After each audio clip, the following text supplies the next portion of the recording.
Ini saya kutip lagi. Dia gelarnya adalah pelopor penyair Homer. Makanya puisinya dikenal sebagai Homriyat.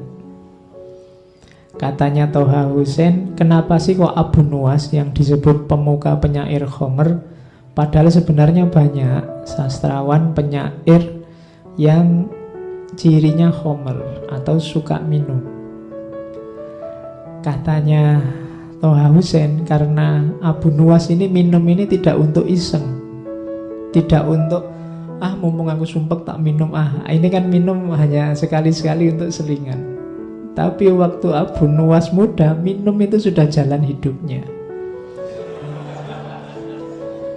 Ya, jadi katanya Toha Hussein, ini khas Abu Nuwas ini, pokoknya tidak ada hari tanpa minum. Minum itu sudah jadi jalan hidup. Jadi dia bukan selingan, dia bukan tempelan. Kalau jalan hidup tidak bisa dipisah. Ini nanti bisa kamu kiaskan dengan rokok ya. Kalau sudah jalan hidup tidak bisa dipisah. Jadi karena memang eksistensimu sudah menyatu dengan, kalau Abu Nuwas dengan minumnya. Kalau tidak minum bukan Abu Nuwas itu. Sama kayak kamu, kalau nggak ngerokok bukan kamu berarti. Kalau kamu ya mesti ngerokok. Itu logikanya katanya Toha Hussein. Kenapa kok Abu Nuwas ini dianggap pelopor penyair Homer? Itu salah satu puisinya yang dari Diwan Abu Nuwas itu. Ingatlah, segarkan aku dengan Homer, dan katakan bahwa itu Homer. Ini kan terang-terangan, tidak sembunyi-sembunyi.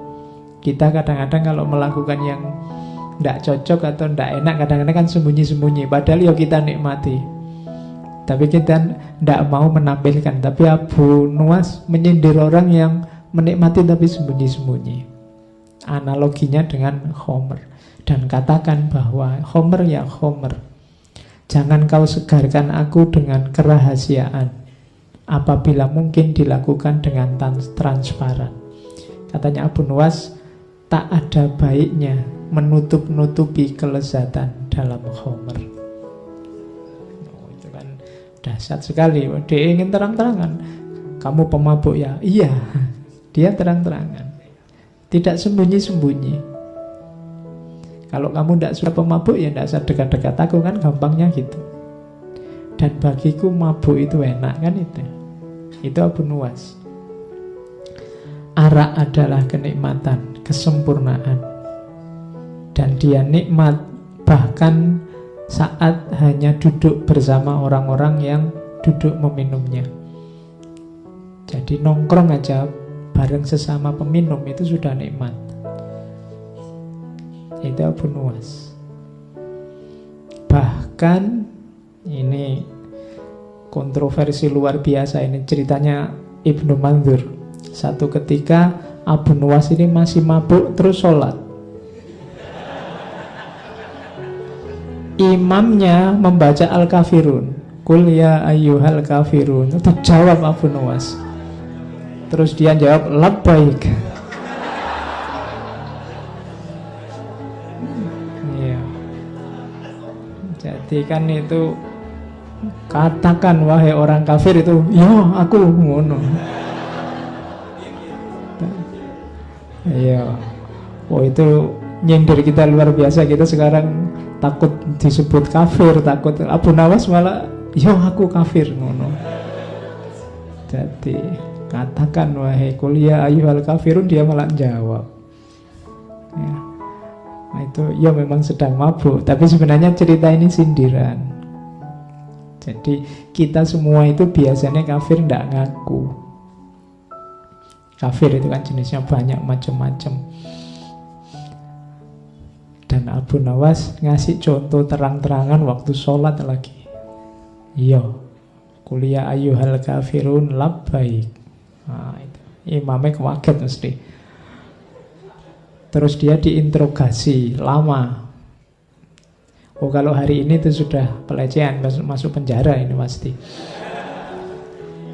Tapi terus dilepaskan karena alasannya, orang ini memang suka ndagel kok, pelawak dia ini. Mungkin maksudnya ngelawak tapi waktunya ndak pas ya. Kesimpulannya gitu terus dilepaskan. Itu enaknya jadi pelawak kan gitu. Kamu kalau keliru tinggal ngomong, oh itu cuma guyon kok, itu ndak serius.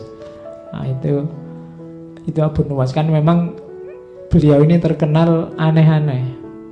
Karena ada cerita satu ketika dia teriak-teriak, ini loh Abu Nawas, aku orang yang tidak suka kebenaran, aku orang yang cinta fitnah, dan aku orang yang lebih kaya dari Allah. Rame heboh orang satu kota, dipanggil oleh Harun al-Rasyid kan, kamu itu stres apa mabuk? Kok kalimatmu kontroversial semua? Loh, yang saya ucapkan tidak ada yang salah Raja.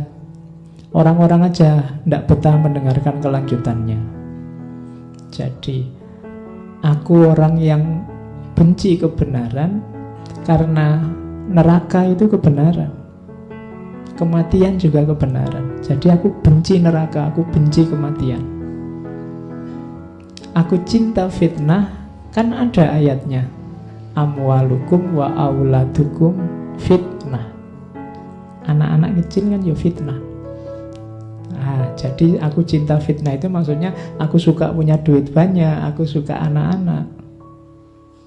Lah tapi kok bisa kamu lebih kaya dari Allah? Loh saya punya anak, Allah enggak punya.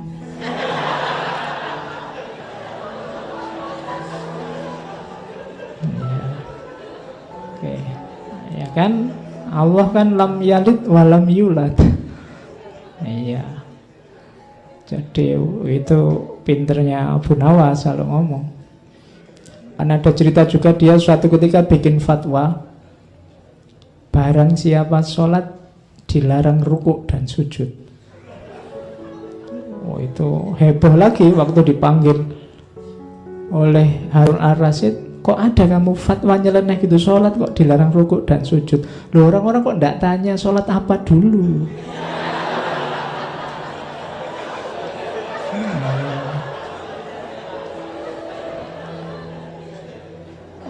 Ya, itu maksud saya kan untuk sholat jenazah. Ya mesti aja ndak pakai rukuk, ndak pakai sujud. Itu caranya Abu Nuwas untuk dekat sama raja, melakukan kritik tapi selamat. Oke, kita lanjutkan. Jadi ini gayanya. Jadi kemabukannya, wadahnya memang mabuk, tapi sebenarnya ada rahasia kritik-kritik tertentu di situ ketika dia bikin kemabukan. Nah ini yang saya bilang tadi pakai dalil. Ini salah satu puisinya. Dia bilang, biarlah masjid-masjid itu dipenuhi oleh orang yang sholat, kita minum khamr aja sepuasnya. Kenapa kok gitu? Tuhan pun tak pernah mengatakan neraka wil bagi pemabuk, tapi Tuhan justru berfirman neraka wil bagi orang yang sholat. Oh ya, kan ada fawailul lil musallin, tidak ada fawailul lil pemabuk. Jadi mabuk nah, itu ini mesti diucapkan waktu mabuk. Tapi ada rahasia nasihatnya. Nasihatnya apa? Hati-hati pakai ayat. Kadang-kadang saya bilang tadi, kita sering menjustifikasi kesalahan-kesalahan kita dengan ayat, dengan cara meletakkan ayat tidak pada tempatnya. Ayatnya untuk apa, kita pakai untuk apa. Kalau bisa semacam itu, kita mending tidak usah sholat. Sholat malah masuk neraka. Malah ayat yang tegas bilang bahwa pemabuk masuk neraka tidak ada. Kalau celaan pada pemabuk beberapa ayat. Nah, ini kan sindirannya Abu Nuwas pada orang yang pakai dalil. Dalil yang tidak sekedar pakai dalil, harus pas digunakan di ruang dan waktu dan kasus yang pas. Karena kalau tidak nanti kita melakukan apa, pakai dalil apa, padahal dalil itu tidak untuk itu. Oke, yuk kayak kamu misalnya dzalikal kitabu la raiba fihi. Kitabu ya maksudnya Al-Qur'an. Jangan kok pegang bukumu. Dzalikal kitabu la raiba fihi. Kitabku ini, bukuku ini, tidak diragukan lagi, itu ngawur. Wong itu ayatnya untuk Al-Quran. Jadi hati-hati pakai ayat, pakai dalil. Setiap dalil ada ruang, waktu, dan konteksnya. Sama kayak sindirannya Abu Nuwas ini. Kita kan sering pakai fawailul lil musallin. Cuma kan itu tidak bisa dipotong.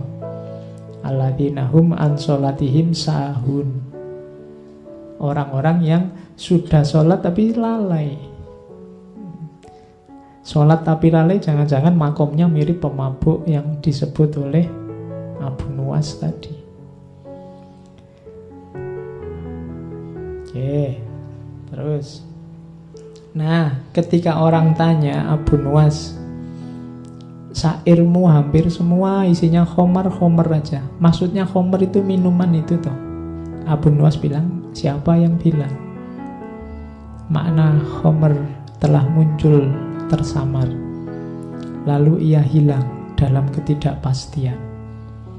Saat dicoba dijauhkan dari tatapan pelupuk mata, seketika itu terputus khayal tentangnya. Karena ingkar terhadap keyakinan, keraguan itu datang, sehingga akan kau lihat nyata selama tidak menggunakan mata kepala. Jadi ini menegaskan tadi bahwa syair-syair yang memprovokasi orang untuk mabuk dan macam-macam tadi, memaknainya tidak harus letterlock terus ayo minum minuman keras. Jadi simbolnya bisa macam-macam, wong itu samar kok. Khomer itu kan simbol bagi kemabukan. Mabuk itu bisa macam-macam. Kamu bisa mabuk dunia, kamu bisa mabuk harta, kamu banyak hal bisa membuatmu mabuk. Tidak cuma khomer. Wong kamu naik bis ngadep belakang aja bisa mabuk ya. Makanya maknanya samar, tidak tegas. Ya silahkan ditafsirkan sesuai situasimu masing-masing. Tapi memang konotasi khomernya sangat terasa. Dia sering dan banyak pakai kata-kata khomer. Makanya syair-syairnya disebut khomriyan. Nah, itu pinternya Abu Nuwas. Dia menciptakan genre sendiri dalam tradisi kepenyairan.